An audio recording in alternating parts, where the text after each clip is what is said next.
Eu particularmente gosto muito de ministrar esses temas, porque esses temas, quando a gente fala sobre carência, dor, sofrimento, perdas, são realidades de todos nós, né? Todos nós passamos por isso. Ninguém está livre de sofrer. Essa não foi a proposta do Evangelho. Jesus, ele deixou claro que nós iríamos passar por sofrimentos, dificuldades e lutas, né? Ele fala: no mundo tereis aflições. Vocês precisam ter ânimo para superar tudo isso, né? Quarta-feira passada eu falei sobre carência. Quem estava aqui quarta-feira passada? Quantos saíram daqui edificados? Amém? Foi bênção? Deus falou o seu coração? Amém? Quantos tiveram posturas diferentes na sua vida depois dessa ministração? Quantos? Quantos fizeram aquele exercício que eu pedi para vocês fazerem? Lembrar da folha, escrever o nome, rasgar o papel. Amém. Nós vamos continuar nesse entendimento, falando a respeito dos nossos enfrentamentos, das nossas dores, as nossas culpas, as nossas carências.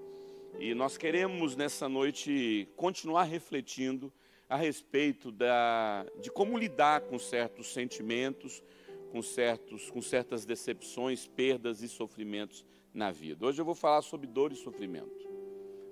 Talvez você pense assim, mas dor e sofrimento não é a mesma coisa? Não, não é a mesma coisa. Tem uma diferença entre ter uma dor e ter um sofrimento na sua vida, né? Vamos orar mais uma vez. Os irmãos não precisam se levantar, podem permanecer assentados. Pai, muito obrigado por essa noite. Aplica a Tua palavra no nosso coração. Cremos que a Tua palavra é viva e eficaz. Não é o pregador que é eficaz, é a Tua palavra que é eficaz. E ela cumpre aquilo pelo qual o Senhor a designou. Por isso, todo o nosso coração está aberto para receber daquilo que o Senhor tem para falar com as nossas vidas. Libera aquela palavra que é o trigo fino, que é o mel que escorre da rocha, aquela palavra que nos exorta, que nos edifica, que nos consola e que nos coloca naquele lugar, Senhor Deus, de realmente entender que o Senhor tem liberado a Tua palavra que nos cura. Tua palavra diz: enviou a Tua palavra e fomos curados. Cura-nos nessa noite, em nome de Jesus, amém. Deus me deu o privilégio de casar com uma mulher que tem uma capacidade assim quase fora do normal de suportar dor. Na verdade, nós homens perdemos muito para as mulheres em relação à dor, né? Vocês concordam comigo? O homem consegue mancar com gripe. O homem consegue até mancar quando tem uma gripe, né? As mulheres, elas têm uma capacidade incrível de saber suportar as dores, né? Eu costumo falar como é que aquele ser consegue arrancar. Eu não sei se eu já disse para vocês alguma vez, eu fico assustado. Um dia eu estava assim lá, eu estava na cama, minha esposa assim, como é que chama aqueles lugares onde tem roupa? Closet. Ela estava lá assim, tinha um vidro enorme assim, ela estava lá assim, ó. E assim, sem expressar nada.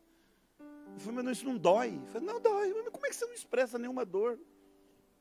Mas se eu for tentar arrancar um negócio daquele lá, cada um, ai meu Deus do céu.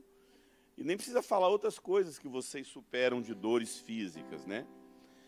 Geralmente as mulheres são assim, né? Mulheres, elas têm uma capacidade de suportar mais a dor e, como eu já disse, minha esposa é um pouco fora do normal. Quando ela chega a reclamar de uma dor, quando ela fala: não consigo, está doendo muito, eu falo: então a coisa é séria, a coisa é séria. E fisicamente falando, talvez, quando a gente fala de dor, né, de sofrer uma dor física, se eu for assim, pensar na dor física mais forte que eu senti na minha vida, foi uma vez assim, que eu estava tinha meus 13 para 14 anos de idade, e eu fui tentar impressionar. Minha tia tinha uma menina que limpava a casa dela. Eu estava assim um pouquinho me interessando por essa menina, entendeu? E eu fui dar uma impressionada nela assim, fui pegar um botijão de gás e levantar aquele botijão de gás assim para mostrar que eu era forte, né? Não era nada. E eu escorreguei, o botijão de gás estava cheio. E eu escorreguei assim num piso que estava com muita espuma, que minha tia estava lavando a roupa, eu peguei aquele botijão e vim carregando assim para ver se a menina estava me vendo, entendeu? E eu escorreguei, aquele botijão cheio foi na minha perna e rasgou a carne por dentro. Você imagina a dor que eu senti. E doeu muito, né? Doeu muito. Eu lembro dessa dor como se fosse ontem, porque é uma carne que abriu por dentro. E eu senti muita dor e nunca consegui esquecer dessa dor. Mas veja bem, eu não sei se você consegue olhar para a sua vida e olhar para a sua história, olhar para a sua existência e conseguir separar dor de sofrimento. Eu não sei se você consegue olhar para aquilo que você já viveu e conseguir separar aquilo que produziu dor em você e aquilo que produziu sofrimento em você. E talvez seja um dos maiores segredos da vida, separar aquilo que dói do que aquilo que traz sofrimento. Porque não necessariamente, amado, aquilo que dói tem que produzir sofrimento na sua vida. Todo sofrimento tem dor, mas nem toda dor tem sofrimento. Todo sofrimento tem dor.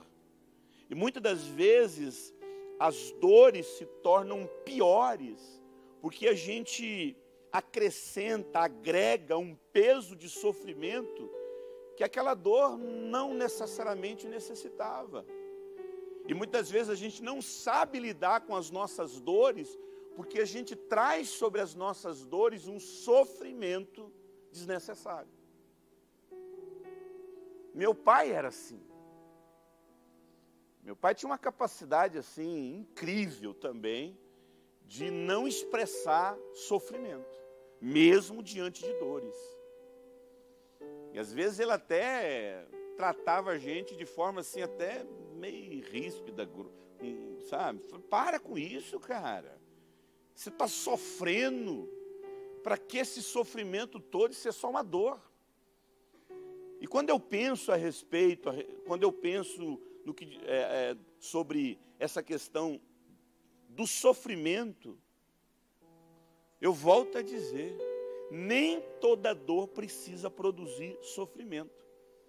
E a maioria de nós sentimos dores terríveis, porque a gente tem uma capacidade de trazer sobre a nossa dor um peso que não necessariamente ela possui. Falar sobre dor física, falar a respeito de dores, dor de cabeça, dor nas costas, dor no corpo, né? Isso se resolve com remédio. Você concorda comigo? E nós somos uma geração do analgésico. Muitas vezes a gente está aí se automedicando, né? Os Torcilax da vida. E a gente não suporta, e muito cansaço. Mas quando eu separo dor de sofrimento, eu estou dizendo que a dor é algo físico. O sofrimento já é algo subjetivo. O sofrimento fala a respeito da nossa alma. Sofrimento fala a respeito das nossas angústias. Uma dor pode durar até onde você toma um remédio. Uma dor dura até onde você faz um pilates. Uma dor dura até onde você faz uma fisioterapia. Agora, sofrimento não. Sofrimento pode durar a vida toda. Você pode agregar na sua vida um nível de sofrimento pelo qual, muitas das vezes, as suas dores se tornam piores. Hoje, se a gente for analisar, a maioria das dores que a gente sofre, elas são piores justamente pelo fato das feridas da nossa alma. Eu dei uma palestra que eu dou a respeito de trauma e abuso, e eu tenho uma lista onde eu apresento dores que a gente tem no nosso corpo, fruto de muita dor na alma. Dores nos rins, dores de cabeça, Alguns médicos dizem que todos nós temos um ponto de dor. Geralmente quando você está angustiado, quando você está magoado, existe uma área no seu corpo que dói. Às vezes o que ataca em você é a região da cabeça. Às vezes o que ataca em você é a região da coluna. Às vezes o que ataca em você é os seus pés. Geralmente nas mulheres é o estômago. Geralmente nos homens são a coluna. Uma vez eu contava isso, o cara falou assim, olha, o meu que ataca é meu bolso. Quando eu não estou bem, ataca meu bolso, né? Mas quando a gente fala a respeito de dor, eu particularmente tenho uma dor crônica desde os meus 19 anos de idade, que é uma dor terrível de coluna. Até Mori Cerulho já orou por essa coluna e não foi curado. Você imagina. E é uma dor, amado, eu não costumo, é muito difícil. Eu acho que nos 10 anos de pregador que eu tenho, eu acho que eu devo ter cancelado umas 3, no máximo 4 agendas por conta de um problema. Mas curiosamente falando, eu estou falando sobre dor, e semana passada eu cancelei uma agenda minha por conta de uma dor terrível na minha coluna que eu não estava conseguindo andar direito. Ontem que eu consegui melhorar.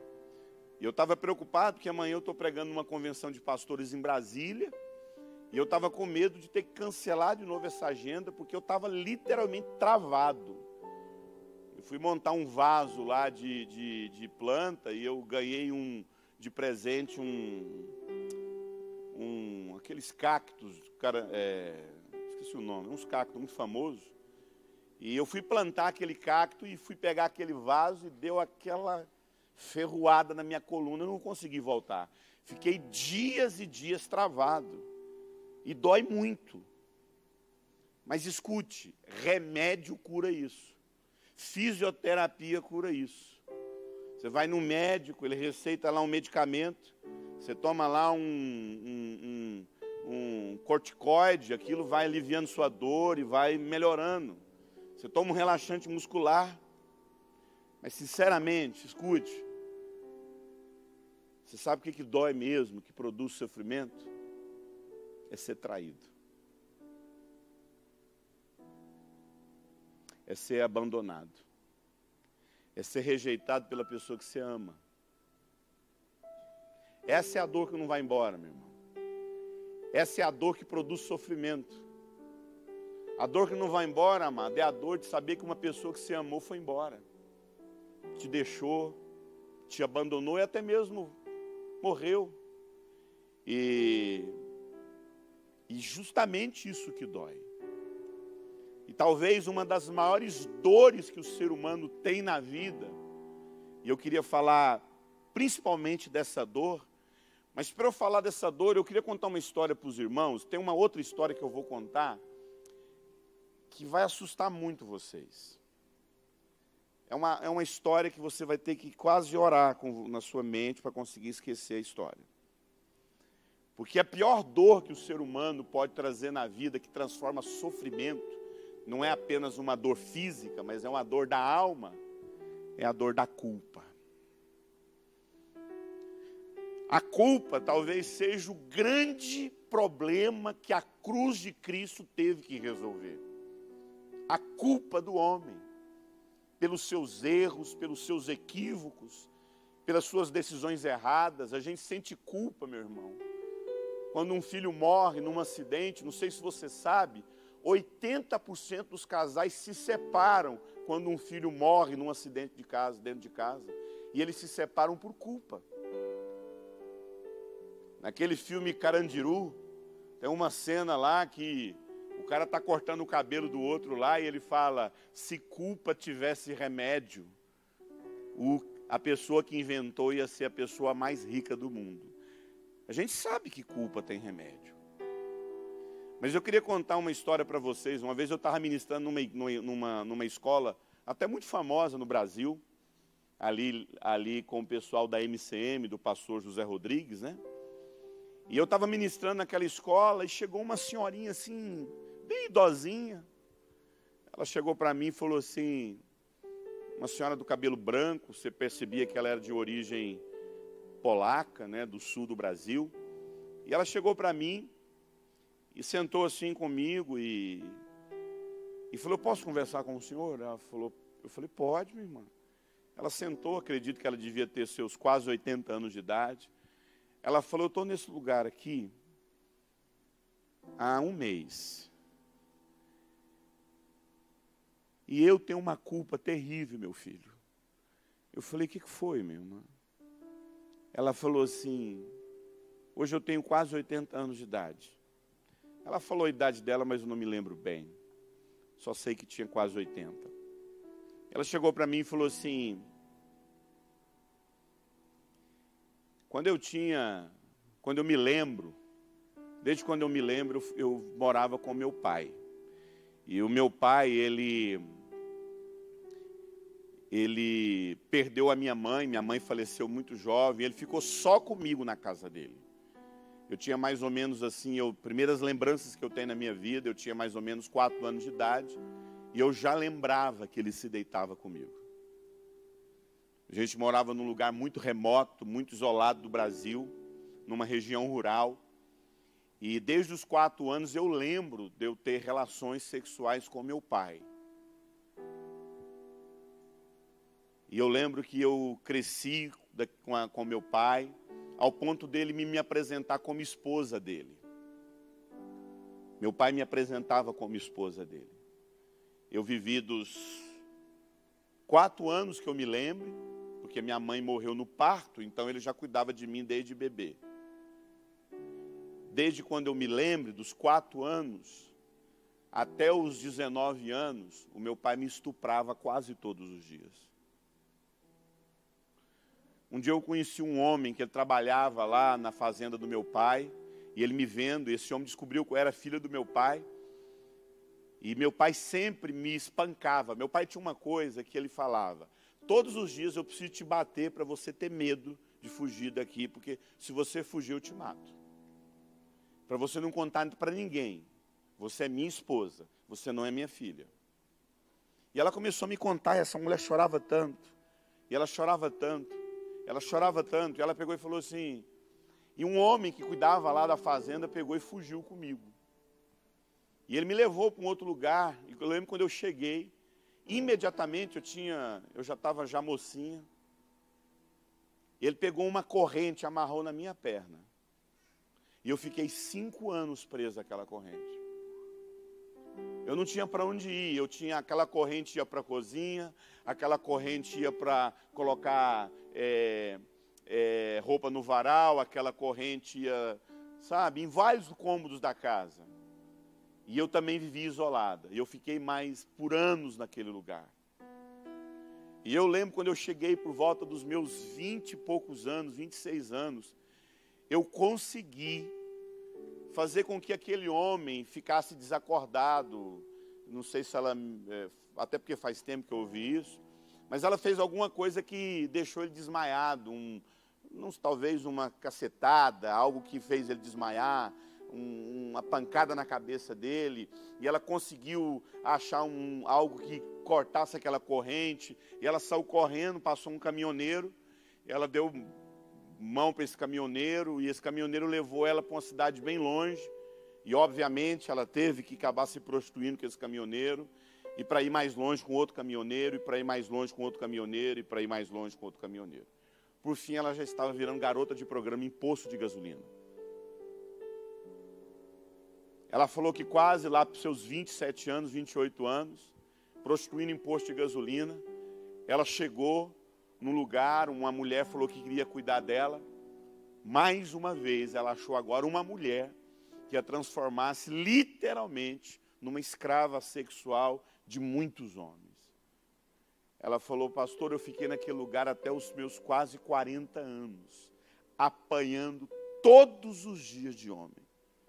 Ela falou, pastor, eu não lembro de alguma vez na minha vida eu não ter apanhado de um homem. Eu sinto uma culpa. Será que Deus me ama? Será que Deus pode um dia me receber no céu porque eu sou uma mulher tão suja, pastor? E ela começou a contar lá algo que ela foi viver, depois ela fugiu para outro lugar e viveu como amante de um cara, e esse cara também espancava ela, e até o dia que lá pelos seus quase 60 anos, ela rendeu a vida dela para Jesus. Mas ela estava ali diante de mim, uma senhora, chorando o tempo todo, pedindo perdão pelos seus pecados. E eu lembro de eu olhar nos olhos dela e falar assim: todos os seus pecados são perdoados. Porque você muito amou, os seus pecados são perdoados. Essa mulher nunca conheceu do que é ser amado por um esposo, amado. Essa mulher nunca soube o que era ser digna, cuidada, amada, afirmada, protegida. E eu lembro de eu orar com aquela mulher e eu declarar perdão no coração dela. Sabe, irmãos, a culpa é um dos sofrimentos mais insuportáveis que um ser humano pode carregar.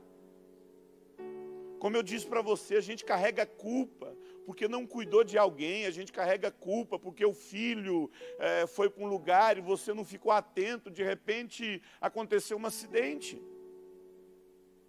Eu, particularmente, já carreguei muita dor de culpa. Eu carreguei. Geralmente, pessoas, quando elas perdem um relacionamento e sentem muita culpa, é porque havia muito pecado escondido nesse relacionamento. E eu nunca experimentei algo tão miserável do que a dor do sofrimento da culpa. A culpa é um sofrimento insuportável que a gente pode carregar no nosso coração. A não ser que a gente tenha um encontro, que a gente saiba que existe uma solução da culpa do homem, a gente vive com isso a vida toda. Isso vira fibromialgia, isso vira câncer. Não estou dizendo que toda doença é fruto de culpa. Mas é provado cientificamente que muita dor que a gente carrega, muita enfermidade que a gente carrega no corpo, como eu acabei de falar, é fruto de muito sofrimento, de muita ferida na alma. Eu conheci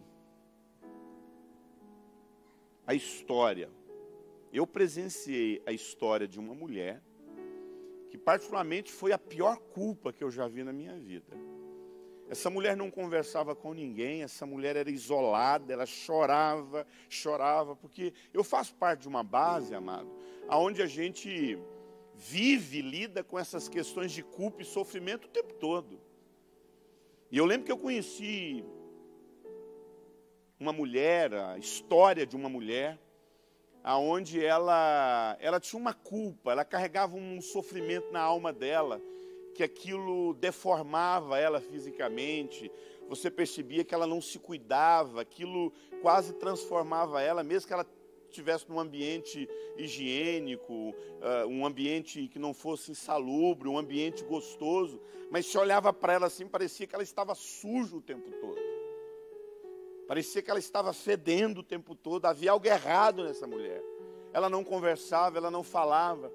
E detalhe, ela surtava todas as vezes que comia um tipo de comida, né? Na verdade, a gente teve que prestar atenção, foi uma irmã que teve que prestar atenção. Na verdade, quem acompanhou essa pessoa não foi eu, foi uma outra pessoa. Eu fiquei sabendo dessa história nos seus detalhes através de outra pessoa. E ela contou que ela começou a prestar atenção porque ela surtava só no horário do almoço ou da janta, só nas refeições. Amada, ela surtava no refeitório e começava a quebrar tudo na base. Quebrava. E ela começou a prestar atenção que ela surtava quando ela comia carne vermelha. Essa mulher não falava, essa mulher não expressava sentimento. É como se o nervo da alma dela tivesse sido arrancado. E essa moça que prestou atenção, que parou para ver essa outra mulher, viu que ela surtava na carne vermelha. Ela falou: vamos começar então a fazer um teste. Serve carne branca, ela não surtava. Serve peixe, ela não surtava. Se vinha ensopado, ela surtava. Quando ela olhava o ensopado, ela quebrava tudo. com muita luta, com muita luta, com muita luta, com muita proximidade, ela conseguiu fazer essa mulher falar. Essa mulher, ela foi espancada, amado, durante anos, pelo marido que não aceitava que ela ficasse grávida. E todas as vezes, quando ela engravidava, ele espancava essa mulher ao ponto de dar tanto soco no estômago dela que ela abortava a criança. E na última vez, ele chegou ao ponto, o marido dessa mulher, chegou ao ponto de fazer com que ela abortasse o filho, cozinhasse e comesse. Essa mulher ficou louca. Agora você imagine o nível de culpa que essa mulher carregava dentro dela. Posso falar uma coisa para você? Eu até hoje não conheci ninguém que experimentou a graça de Deus como essa mulher experimentou. Não existe no mundo alguém que não possa ser alcançado pela consciência de que sou perdoado. Sou perdoado. Meus irmãos, você está diante de uma pessoa. Onde eu estava no meu presbitério, com os pastores, a gente estava conversando, e assim, Deus conduziu, eu prego tanto isso, que eu comecei a falar para os pastores lá da minha igreja, era o encontro dos pastores lá, eu comecei a dar meu testemunho. Um irmão começou a perguntar: como é que foi isso lá com seu pai? Seu pai matou seu irmão a facadas. Como é que foi isso? Eu falei: foi assim, foi assim. Foi uma briga, meu irmão estava drogado, e pediu um ovo para minha irmã não cozinhou o ovo, meu pai tinha um supermercado do lado da nossa residência, na cidade de Rio Verde, Goiás, e ali começou uma briga, porque minha irmã chorou, foi até o supermercado, meu pai foi tirar satisfação do meu irmão pegou de uma faca, e veio para cima do meu pai perdeu a cabeça e matou meu irmão. Matou e baixou a porta do supermercado, foi lá na delegacia e falou: vai lá pegar o rapaz que eu matei ele. E eu lembro, amado, quando eu cheguei em Rio Verde, eu morava em Uberlândia na época. E fazia um mês que a tragédia tinha acontecido. Fazia um mês, eu não sabia.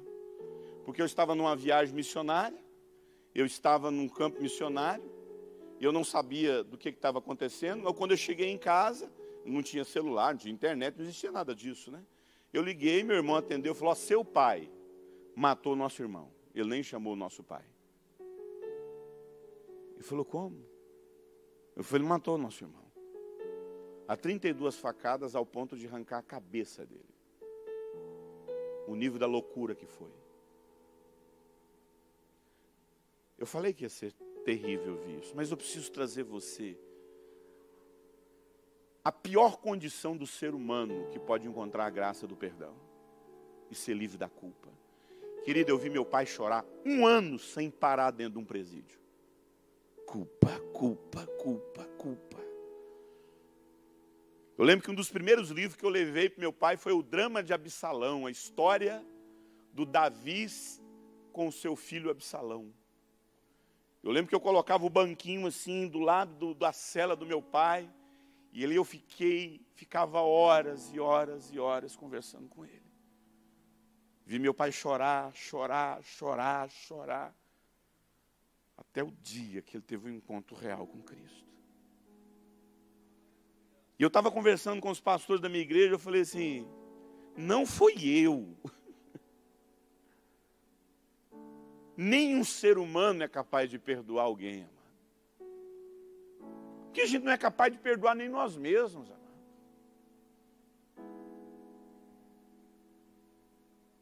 Mas a obra da cruz é justamente isso.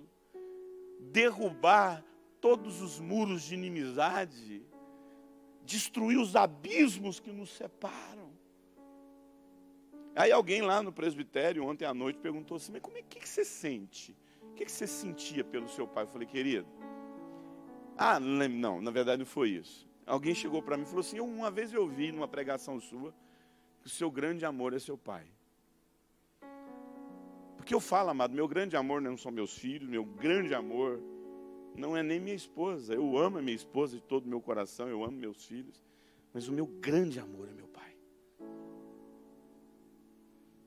Porque o grande amor na vida de alguém que conheceu a Cristo não é o amor de alguém que te amou e fez algo bom por você.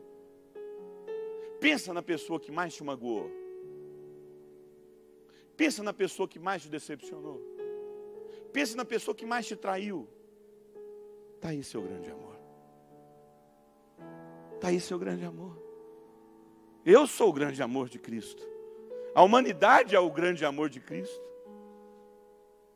Porque o amor não está em amar quem te ama, é justamente o contrário.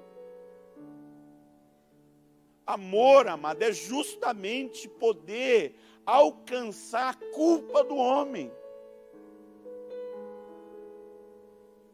Talvez esse seja o grande segredo. Talvez não é o grande segredo. De que muitas das vezes, amado, a gente não consegue entender que a obra da cruz foi justamente isso, arrancar a culpa do homem. Nós somos incapazes, amado. Eu escrevi um livro onde foi que eu errei. Aí todo mundo que faz meu seminário, eu ministro esse seminário todo final de semana no Brasil inteiro, há 10 anos. Meu filho fala assim: pai, eu sei cada frase sua.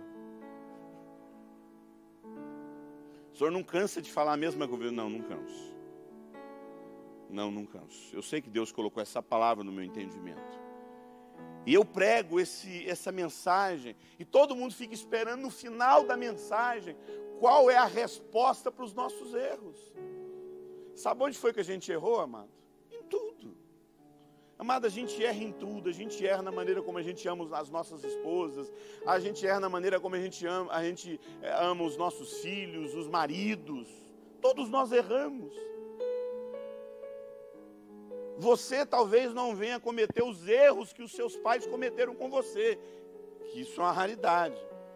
Mas eu vou cometer outros erros. Eu não vou cometer o erro que meu pai cometeu comigo, mas eu vou cometer outros erros com os meus filhos.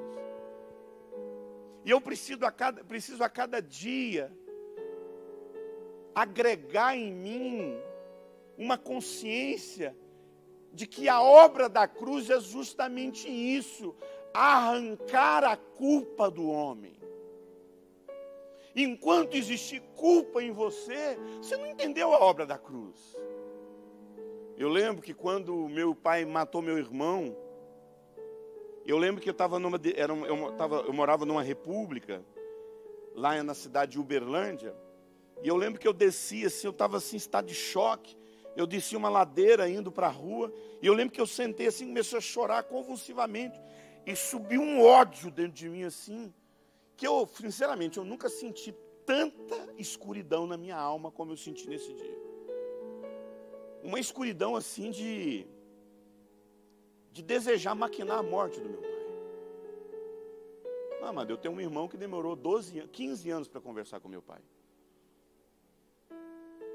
Deus produziu uma obra maravilhosa na vida do meu irmão, em reencontrar meu pai. Nós éramos 3 rapazes.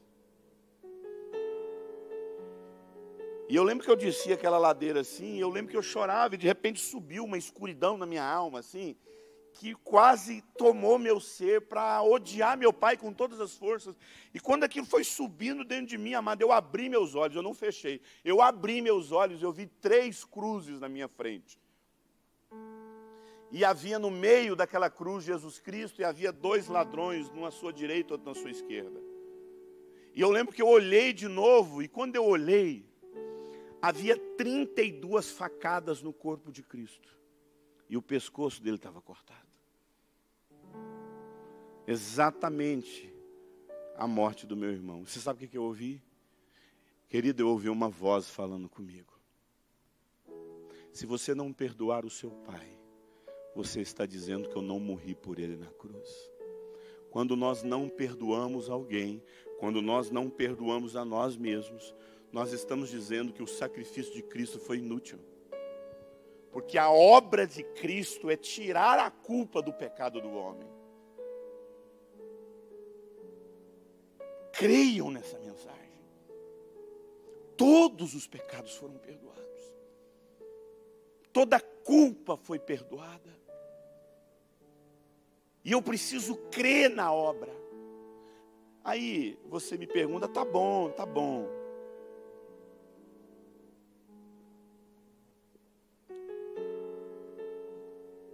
Então me responda, Eurípides.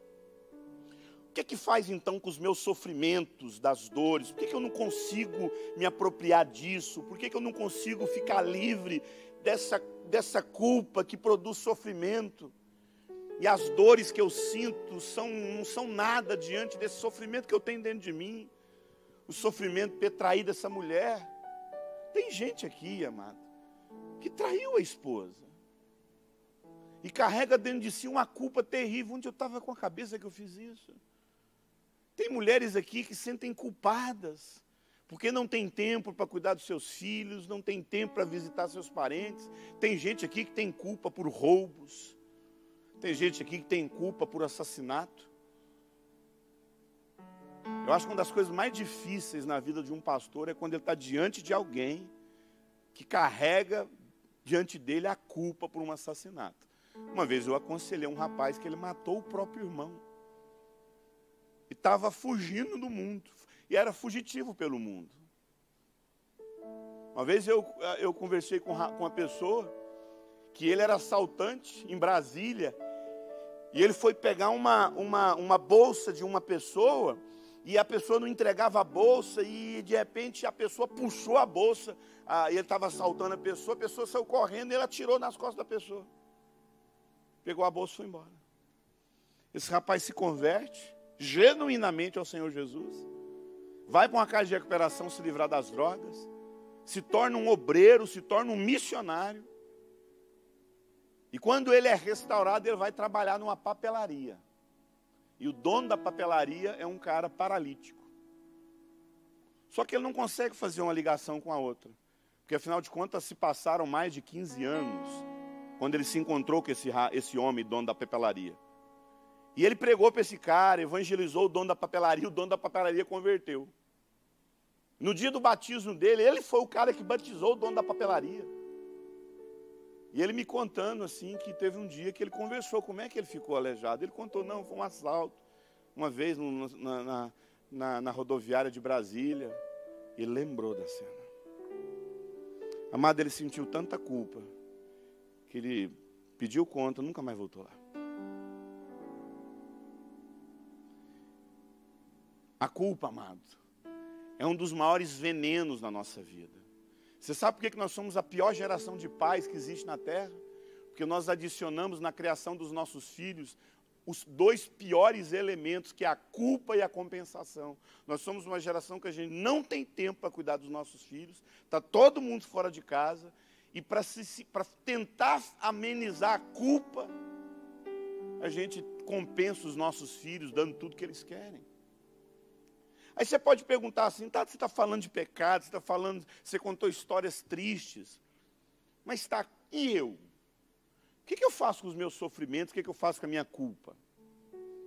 Como é que eu posso mudar algo na minha vida, para eu poder parar de viver esse sofrimento que eu vivo na minha vida?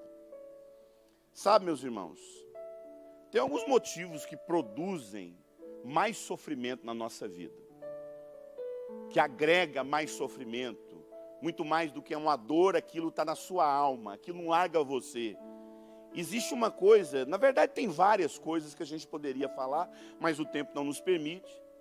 Mas eu queria apresentar pelo menos duas coisas que eu entendo que talvez seja um dos grandes problemas que a gente enfrenta no aconselhamento, das pessoas não saberem lidar com suas dores, com seus sofrimentos. Principalmente o sofrimento da alma. Quando eu estou ali diante de uma pessoa que está contando o pecado, que está contando a raiva, que está contando a culpa, que está falando a miséria de alma que ele vive, não tem sensibilidade mais, odeia o marido, odeia a esposa, tem uma vida de pecado destruída. O que eu enfrento, o que eu encontro, melhor dizendo, na vida dessas pessoas, que impede que essas pessoas encontrem a graça de Deus, tenham um encontro real com a graça de Deus? E eu queria dizer duas coisas, sem sombra de dúvida. Tem muitas coisas, mas tem duas coisas que, se você agregar isso na sua vida, se você permitir que isso caminhe na sua alma, viva dentro de você como regra de vida, sem sombra de dúvida, você nunca ficará livre do seu sofrimento. Sabe o que é? Coitadismo e vitimização. Deixa eu falar uma coisa para você, amado. Eu estou nessa coisa de atender gente, de aconselhamento, há mais de 10 anos. E uma coisa que eu aprendo a cada dia, que se uma pessoa olha para a própria vida como vítima de tudo, ela jamais conseguirá sair desse labirinto de feridas que ela tem na vida. O coitadismo e a vitimização, a pessoa que olha para ela e se sente como vítima o tempo todo, tem pena de si o tempo todo. É terrível lidar com uma pessoa que o tempo todo se sente a pior, porque tudo deu certo na vida de todo mundo e na dela não deu certo. Você nunca vai se ajudar, meu irmão, enquanto você ficar sentindo pena de você, enquanto você fazer questão de ficar o tempo todo falando que ninguém te apoiou, que ninguém deu espaço para você, que ninguém te deu oportunidade. Você deve conhecer um monte de gente assim. Eu conheço um monte de gente assim, amado. Viajo por esse Brasil.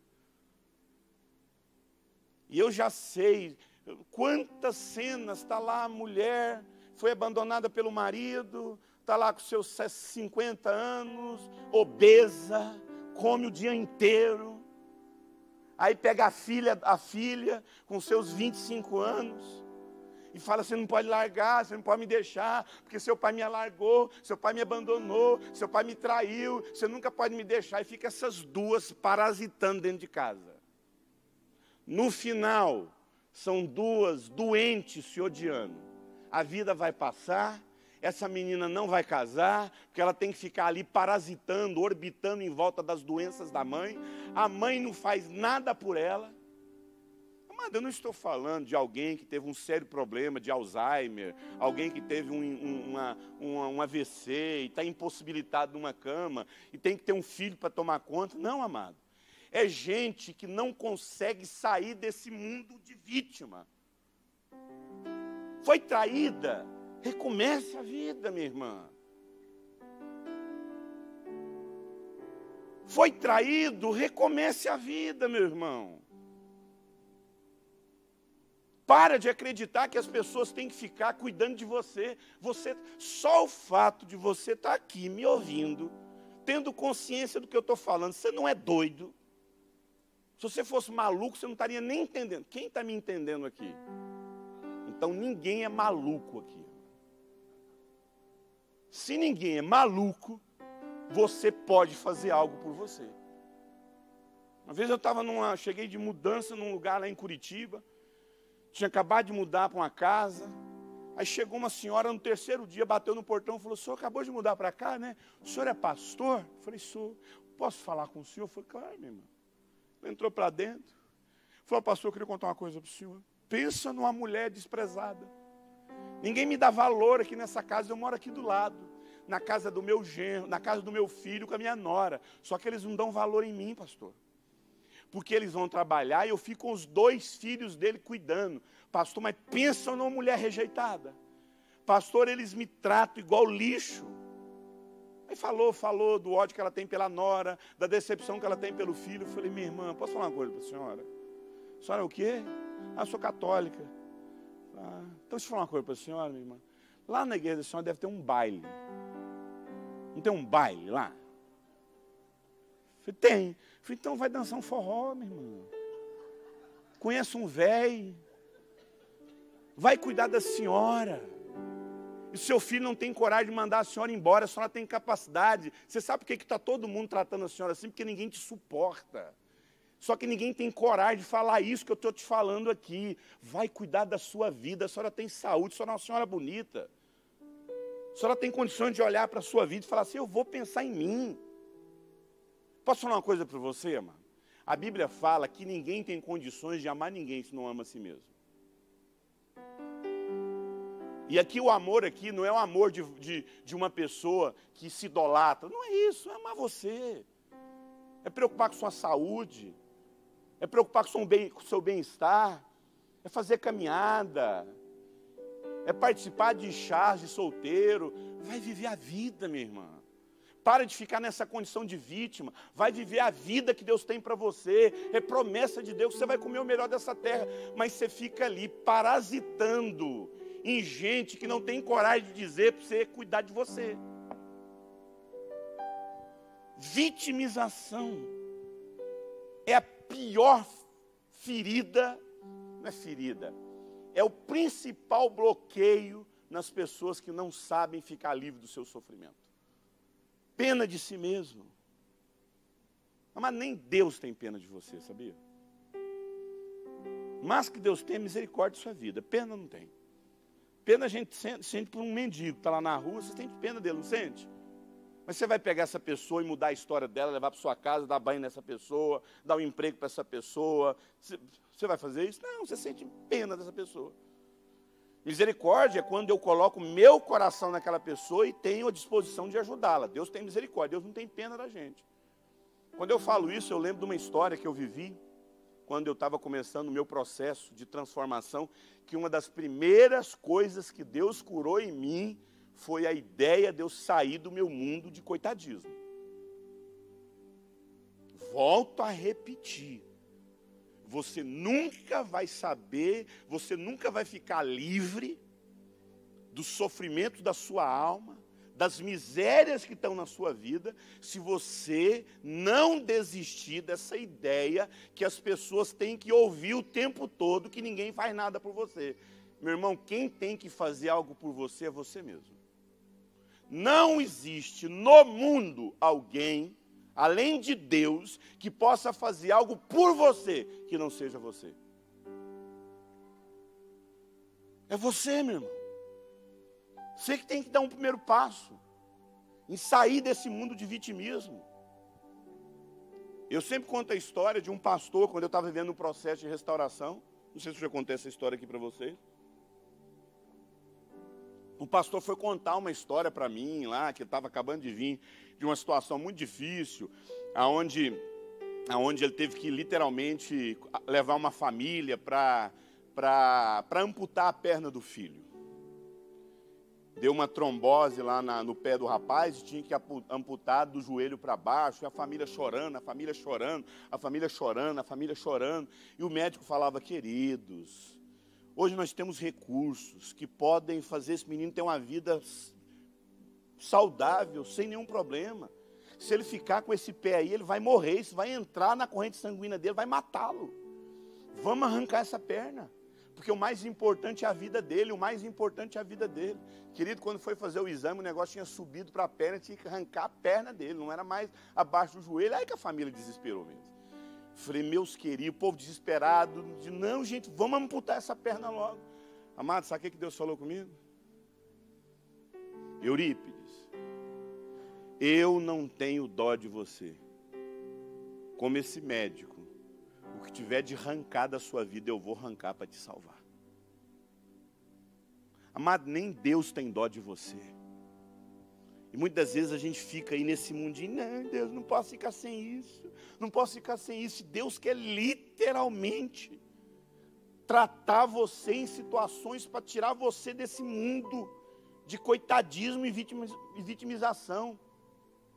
Pena de si mesmo é algo que, humanamente falando, é impossível de resolver qualquer problema quando a pessoa só fica sentindo pena de si mesmo. Não há possibilidade de transformação na vida de alguém, na vida de uma pessoa, enquanto ela afunda na ideia que todo mundo consegue ter oportunidade e ela não. Todo mundo consegue vencer na vida e ela não. Você não vai fazer nada por você. Mas finalizando, indo aos finais. Autovitimização, vitimização, coitadismo é um dos grandes venenos no processo de você ficar livre das suas dores. Você tem que tomar uma postura de falar, eu vou parar de ficar tendo pena de mim mesmo e eu vou buscar ajuda. Eu vou abrir meu coração e fazer algo por mim, por mim. Agora, sofrimento, nós já vamos finalizar com esse entendimento. Sofrimento é algo bom na nossa vida. O sofrimento é algo que nós, seres humanos, precisamos. E você poderia perguntar, o que o sofrimento poderia produzir então de positivo? Quando você sai dessa condição de vitimismo, quando você sai dessa condição de autocomiseração, quando você sai dessa condição de sentir pena de você, quando você sai dessa situação de ficar olhando para você e se sentir a pessoa mais humilhada, desprezada e rejeitada, você começa a entender que o sofrimento é uma das principais ferramentas de Deus para tratar a nossa vida. Aí você vai começar a olhar para o sofrimento com outro olhar. Porque inevitavelmente, como eu já disse, nós vamos sofrer, mano. Ninguém cresce sem dor. Sem sofrimento, eu vou usar uma expressão estranha, mas eu preciso falar isso. Sem sofrimento a gente vira babaca. A gente vira bebezão. Sem sofrimento, amado, a gente não aprende na vida. Não existe algo que mais nos ensina do que o sofrimento. C.S. Lewis diz que o sofrimento é o megafone de Deus. Não existe uma voz que mais ecoa no nosso coração do que muitas das vezes a gente precisa entender que Deus está usando o sofrimento que a gente está passando na vida para nos ensinar. Agora, eu nunca vou aprender enquanto eu estou no mundo da vitimização, do coitadismo. Eu nunca vou entender o que Deus está querendo dizer. E no mundo caído, amado, sofrer é algo profundamente necessário para a nossa natureza.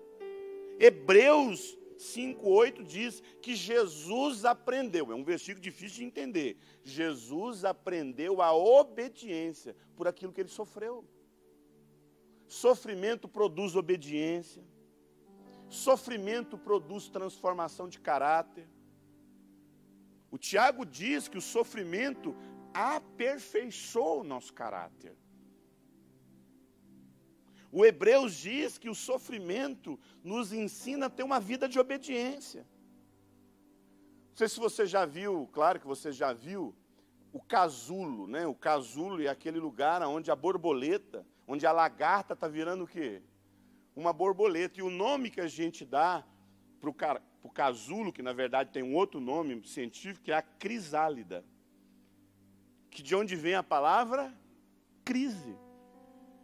E muitas das vezes, quando a crise vem, quando o problema vem, o que a gente faz com esse problema? A gente quer repreender, está amarrado em nome de Jesus, eu preciso ficar livre dessa crise, e a gente esquece que a lagarta, meu irmão, ela está ali. Quando você vê uma lagarta, o que você quer fazer com essa lagarta? Você pega uma lagarta, coloca num quadro, coloca lá na sua casa, olha que lagartão mais lindo. Você faz isso com uma lagarta? Você faz isso com o quê? Com uma borboleta. Todo mundo que vê uma borboleta, que lindo. Quando você vê uma lagarta, você quer pisar, sim ou não?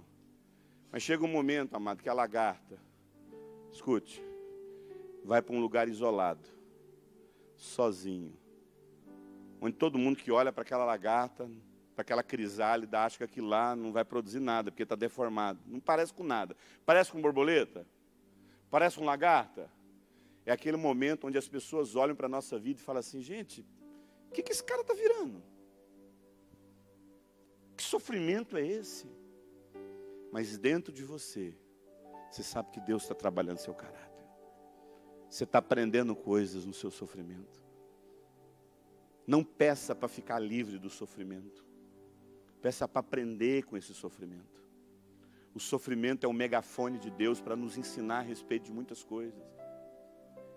E se tem um texto que para mim exemplifica tudo isso, é o texto, vou pedir para você abrir, você apenas ouça, que diz em 2 Coríntios 12, 7, que o Paulo fala, para impedir que eu me ensoberbecesse, por causa da grandeza das revelações, foi-me dado um espinho na carne, um mensageiro do capeta, do Satanás. Amado, eu que interpretei ou a Bíblia fala que é o mensageiro do Satanás? Hã? Foi eu que interpretei ou a Bíblia fala que é um mensageiro do Satanás? Está escrito mensageiro do diabo. Para me atormentar, no outra tradução fala esbofetear. Agora dorme com esse barulho. Porque, então, se foi colocado é porque ele não tinha. Por que foi colocado esse espinho na carne do Paulo? Por que foi colocado? Alguém poderia dizer em voz de muitas águas aí? Hã? Não. Hã? Porque ele teve uma revelação de Deus. Agora dorme com esse barulho, gente. Você tem uma revelação que ninguém entendeu. Você viu que ninguém viu. Você é arrebatado, vê coisas maravilhosas. E você chega todo empolgado, porque Deus falou com você, porque Deus revelou algo na sua vida. E quando você vem, Deus vai lá e coloca um espinho na sua carne, ou seja lá quem colocou.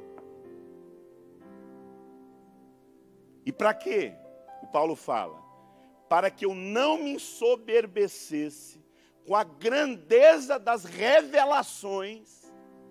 O Paulo teve uma grande revelação de Deus, e para que ele não me ensoberbecesse com o tamanho da revelação, amada. Rapaz, a gente tem espinho na carne por conta de pecado, meu irmão. A gente tem espinho na carne por conta de burrada que a gente deu na vida, sim ou não? A gente tem espinho na carne por conta de coisa errada que a gente fez na vida. Decisões erradas. O Paulo teve um espinho na carne, não foi por conta de decisões erradas que ele cometeu na vida. O Paulo teve um espinho na carne dele por conta das revelações que ele teve. Estranhamente, o texto nos mostra exatamente isso. Para impedir que eu me ensoberbecesse por causa das grandezas da revelação. Escute. Se existe algo em nós, que nós temos uma tendência natural, é a soberba. Todo mundo aqui, amado, compra um carrinho, vai para um condomínio fechado, consegue uma roupinha, meu irmão, uma roupinha. A gente já se acha. O Paulo, amado, recebeu um espinho na carne dele para impedir que ele não ficasse soberbo por aquilo que Deus tinha colocado na vida dele. Então, posso falar uma coisa para você, amado? E ele, escute, e ele chama o espinho da carne de mensageiro do Satanás. Agora dorme com esse barulho de novo. O diabo vem atormentar o Paulo, e o Paulo olha para esse tormento e tira uma mensagem. Você consegue tirar uma mensagem no sofrimento que você está passando? O diabo está lá atormentando o Paulo e tapa na cara, ele levanta, tapa. Rapaz, tapa na cara, o que é? Humilhação. O cara levanta, lá, pá. Toda vez que ele recebe um tapa, ele fala, Deus está me ensinando isso. Rapaz, você quer passar raiva no diabo? Busque uma mensagem de Deus em todas as tragédias da sua vida. Rapaz, alguém que encontrou a graça de Deus, tira a mensagem até do Satanás. O diabo está achando que está aprontando a sua vida. Você olha para essa situação e fala, Deus está falando comigo, é isso, Satanás. Seu idiota, Deus, isso assim que você fez na minha vida, serviu para me aprender mais com Deus. Agora me fala, alguém que olha para a vida, alguém que olha para as suas tragédias, alguém que olha para as suas lutas e tira uma mensagem e não fica refém, e não fica se sentindo um coitadinho. Você acha que essa pessoa vai ter sofrimento na vida, meu irmão? Não, vai ter dores. E dores todo mundo tem, amado. A dor de um filho que morre, a dor de uma situação difícil, mas você vai agregar sofrimento nisso? Não vou. Porque eu quero aprender com Deus, eu quero crescer mais, eu quero amadurecer mais, eu quero entender mais, eu quero ser amado mais por Deus, eu quero entender o amor de Deus mais, eu quero amar mais. Literalmente, é o mal que te faz bem. Você leva tapa na cara, você é atormentado, mas quando você olha para isso, você tira uma mensagem, isso faz bem para você. Agora, amado, diante disso, presta atenção. Paulo nos chama a um desafio para olhar para tanta humilhação, para tanta dor, para tanto constrangimento, para tanta perseguição, tanta necessidade, tanta ambiguidade, tanta ambivalência. Em meio a tudo isso, ele sabe que Deus está falando com ele. Mensageiro de Satanás.